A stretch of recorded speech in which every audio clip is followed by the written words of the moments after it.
ये अंतिम दिवस है और ये अंतिम मेला है। कुछ विचार आप लोगों के मध्य में मैं रखने का प्रयास करती हूँ। जो वातावरण आदरणीय भ्राता जी ने हमारे मध्य में बनाया है, जो विषय सबके लिए निर्धारित है, आइए अपनी बातों को मैं उसी में जोड़ते हुए चलती हूँ। मैंने ऋषिवर दयानंद जी की पंक्तियां आप लोगों के मध्य में सुनाई।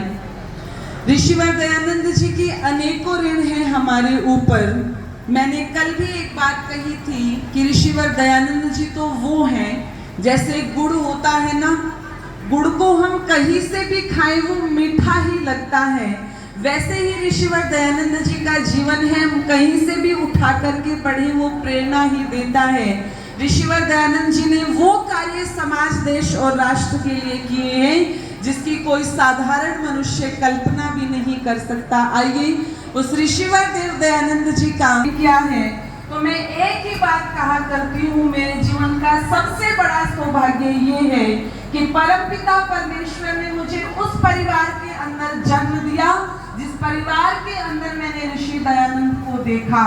परमात्मा ने मुझे उस परिवार के अंदर जन्म दिया जिस परिवार के अंदर मैंने बचपन से संध्या और यज्ञ होते देखे। 50 पर कोई प्रोग्राम आर्य समाज का छोड़ते नहीं थे, जिसका परिणाम ये है कि अपने परिवार की मैं तीसरी पीढ़ी आर्य समाज की हूँ और चौथी पीढ़ी की भी परवाह नहीं है। मेरी भाभियाँ आई हैं, उनके बच्चे जो भतीजा और भतीजी हैं वो ती के परिवार में ऋषिवर दयानंद हैं। किसी के घर में आर्य समाज है, इससे बड़ा उपकार हो नहीं सकता, इससे बड़ा ऋण हो नहीं सकता। व्यक्ति अविद्या से बचा हुआ है, व्यक्ति अज्ञान से बचा हुआ है और ऋषिवर फिर तो यही व्यवस्था होती कि यदि किसी ने वेद मंत्र सुन लिया तो उसके कान में शीशा पिघला करके डाल दो, किसी ने वेद मंत्र बोल दिया तो उसकी जिह्वा काट दो, किसी ने वेद मंत्र याद कर लिया तो उसकी गर्दन कि हे ऋषिवर दयानंद, आप नारी जाति के लिए क्या कहते हैं, आपकी क्या मान्यता है नारी जाति के लिए?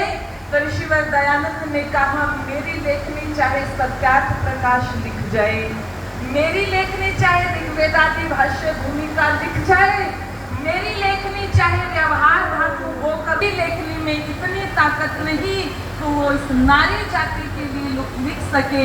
मैं तो कुछ नहीं कहता, लेकिन महर्षि मनु कहते हैं, यत्र नारी अस्तु पूज्यन्ते रमन्ते तत्र देवता, कि जहाँ पर नारियों का सम्मान होता है वहाँ राष्ट्र की हो नारी सुभग, सदा ही ये नारी तो राष्ट्र का आधार है। ऋषिवर दयानंद ने आकर के जब ये पैरवी की तो आर्य जगत की विदुषी डॉक्टर प्रज्ञा जी काशी का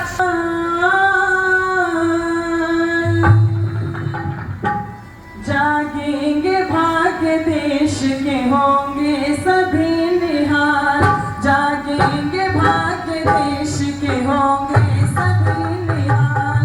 ऐ मातृशक्ति जागे अपने होश को संभाल, ऐ मातृशक्ति जागे अपने होश को संभाल, जागेंगे भाग्य देश के होंगे सभी निहाल, जागेंगे भाग्य देश के होंगे सभी निहाल, जागेंगे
के होंगे सभी निहाल। जिन